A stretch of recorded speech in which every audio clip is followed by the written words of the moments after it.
Hi there, I'm back, and this time I wanted to discuss mental health as we had last week, Mental Health Week in UK. On top of that, I went to an event called Engage Employee that was really interesting, Engage Employee Summit. And why not? I mean, we need to learn. You can learn from reading, you can learn on the job, but it's really good also to learn from other experts from the industry. And in this instance, it was really great that I could join a couple of sessions in which we discuss mental health, how we can improve it, and what organizations can do to help their employees. I guess that one of the biggest questions that HR need to answer that is really complicated to find one unique response that it doesn't get require too much tailoring and that fits all the problems is that mental health has many ways of showing within the workplace. There's a lot of different types of disabilities and mental health issues that can impact our employees. And before COVID, I would say that most organizations thought that it was none of their business.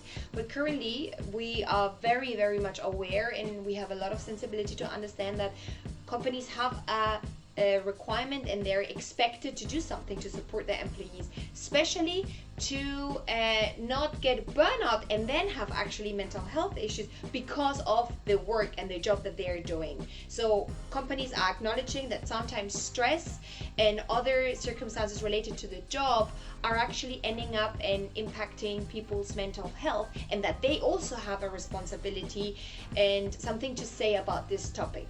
Most of you know that HR, we love a survey, we love data, but to ask someone about the disability, to ask someone if they have mental health issues, to ask someone about anything that's part of their private life is a difficult conversation to have. And one of the big takeaways that I thought was such a simple hack to actually start having those conversations is that HR includes in the check-ins that they give the managers a mini guide of how to manage those conversations. Are you asking your employees how they feel, your team members? Are you able and do you have the skills to recognize if there's any symptoms that someone might be a little bit struggling maybe in your team? And so to equip that conversation and to frame that, there is two things that we should be doing. One is give training to our managers so that they can pick up on the little details and understand how to have those conversations in a respectful way, and also include that question as part of the check-ins when we do performance reviews or any kind of process that we have where we engage with managers and capture that in our system, and that we really ask that question and support managers to be able to drive that conversation. Why the LGBT plus community is so important in this kind of conversation is there is a survey shared by Indeed in the event that said that 79% of people that are in the LGBT plus group, they consider that their mental health could impact their job. So it's something that is very important for the community.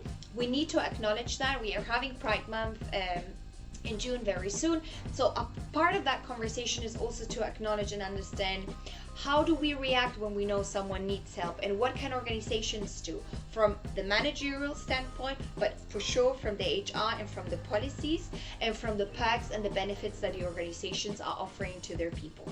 So as I said before, learning is everything. It really always is. It's most likely the response to any cultural change that you want to do, and a big step towards encouraging people to learn about mental health and the impact that it has in the LGBT plus community and how mental health impacts their community or minorities is to have a statement from the CEO and from the leader. It's always good to have that statement, to have an email sent out, some sort of communication in which the leader and the head of the department or the head of the organization makes a statement saying, we hear you, it's a conversation you can have. Tap into the safe spaces within the business and express and share and come to us if we can do something to help you. So normalizing the fact that we all might feel a little bit stressed, a little bit burned out, and that we all have a complex acumen of things happening in our life is really important. And who better to do that than the CEO or the head of department in order to normalize those conversations. The other great takeaway and a very, very common pitfall when it comes to HR is you guys are doing great things. There's a lot of initiatives, a lot of things. There is hotlines that you can call, there is surveys that you can respond anonymous, there is maybe an in-house psychologist that you may have, but people, normal employees, they don't know where to find that information. So also a really important thing when we are trying to have a strong mental health strategy and really support our employees is to have a clear place where you put that information and where people anonymously can go into it, download it, read it, and have a clear plan and know what they have to do next in case they feel stressed and they feel they're close to burnout or they need any kind of support. Adding it to a newsletter, if HR is sending a quarterly newsletter, is great. Pinning it on any office chat that you may have is also a great way, but of course also adding it to your LMS or any kind of platform that you may have where you gather information is a very simple hack for you to have it really accessible for everyone within the business. And privacy is really important. I want to call a hotline and certainly not want my boss to know it, maybe. So I think that HR needs to offer those free services where you can call hotlines and have any kind of conversations because you may be in financial struggle or anything related to health or mental health or family situation.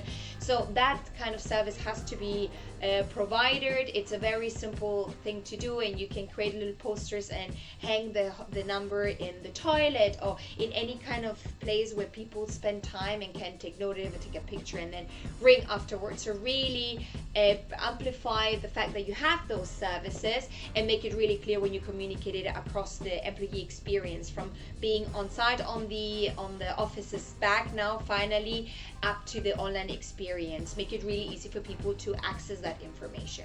And there's two more things I really loved about the event that I took away from the day. One is mental health first aid. It's something that you can get someone within the office to get certificated and do the course. It will not only help them personally in their personal life to be able to tap, again, as I said before, in the check-ins with the hiring managers and the one-to-ones, to get some mini hints of maybe some movement or some behavior or some comments, and really have that sensibility to be able to read all those codes and languages and metalinguistic that we have when we are in the room.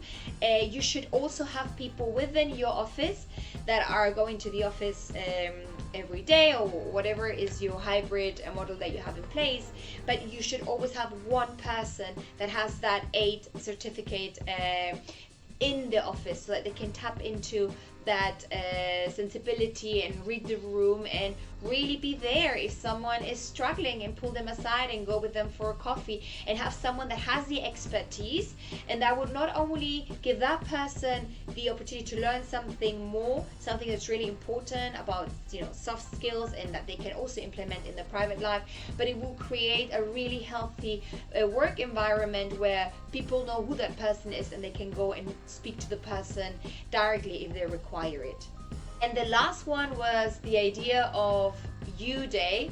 Basically, a lot of organizations have learning days where you can take the day and do a course. Other organizations have charity days where you can give back and do good to your community. And why not have a day that could be the day in which you can combine either of those? You could either learn, or you could go and do some charity work, but you can also go and get a massage and go to a spa, or maybe join a yoga class. Do something for you so that you can ensure that you're a happy employee, that you perform well, and that you're healthy. And having, as I said, all those resources, all those conversations, all these little strategies and little action points happening at the same time will really help you and enable you to have a culture in which truly mental health is on top of front of the strategy when it comes to wellness and employee happiness. So let's recap. Super easy. Add questions about how people feel into your check-ins with managers. Ensure your CEO is communicating and bringing across the message that we're all people and we all could have mental health issues, that we have empathy towards our colleagues but also know how to reach out. Make sure all the assets and the points of contact of where to reach out and where to find the information is easy to find for your employees. Get your mental health first aid course and training, so that there's everyone in the office, or some people in the office, in every office, that can support if people have problems, and have conversations and tap into the atmosphere and ambient and feeling of the office.